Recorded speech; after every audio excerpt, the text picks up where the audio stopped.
Well, it's time to make some Japanese sawhorses, but first, a little tip.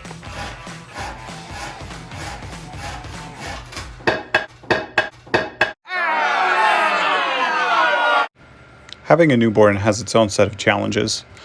I've always found building things to be a fun, generally safe way to include my children and decompress. In this video, I'm building some simple, low Japanese sawhorses based on Rex Krueger's plans. I'll link his video and a link to the plans in the description. First, I'm going to cut the 2x6s into 17-inch lengths.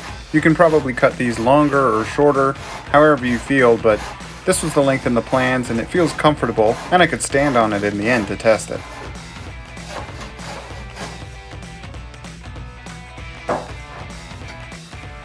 Next, I'm going to cut 4 7-inch lengths of 2x4 for the feet. I have a miter saw, but I also have a baby and could use the extra size. So I'm marking with a pencil, and then I just use what Rex Krueger would call a disposable saw to do the cross cuts.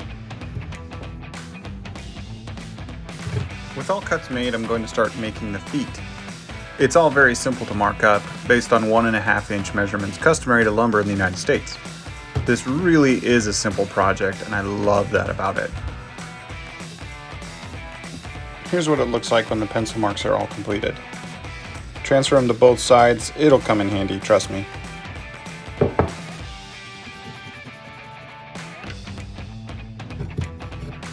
In Rex's video, he uses a hatchet to start rounding the corners on both the feet and the main beam of the horse itself. I love hatchet work, and true to form, it makes quick work of hogging away material.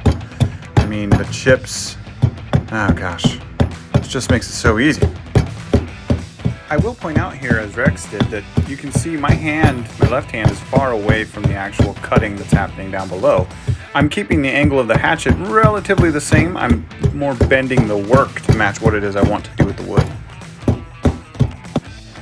After I round the corners, I start to cut the slot for the actual beam. As you can see, it looks like there's an earthquake because I forgot to take the camera and put it somewhere else other than the bench I was working on, like a dum-dum. I'm actually going to go down both sides of that notch. Once I'm done on both sides of the notch, I go ahead and I try to use my hatchet, as Rex did, to knock that out, and oh my gosh, does it not work.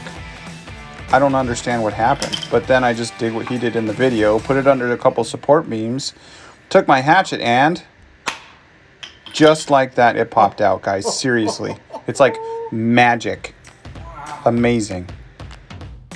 I will own that a little bit of the grain came off on one side of that notch, but it's really not that big of a deal. Generally speaking, this looks good, and I'll even it out with a rasp. Now I'm going to try to do the notch in the bottom between the 2 feet at the end of the length of 2x4. Now, as you can see here, I'm using the hatchet to cut a groove along the line, but then I realize, well, shoot, I forgot to actually cut the lines on either side. This is going to be a terrible mistake.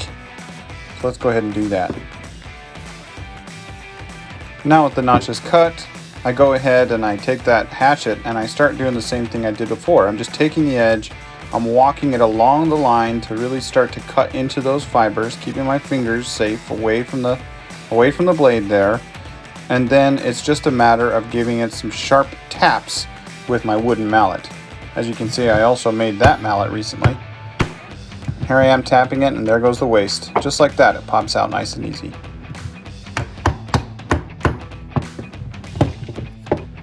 Flipping it over, we're going to go ahead and do the other side, and with a couple easy taps with that mallet, the whole entire piece of waste begins to separate and comes right out.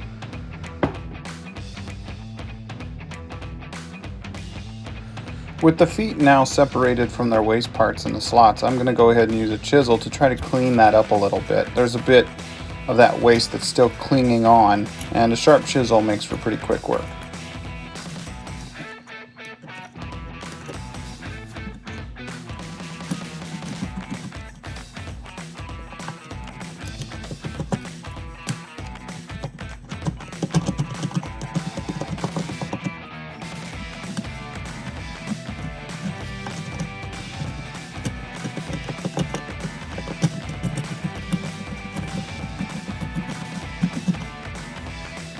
After chiseling, I sanded and went to go fit it, and Oh gosh, look at the play in that. Ugh. Boo. I guess there's more to learn next time to try to keep it a little more snug. Stay tuned.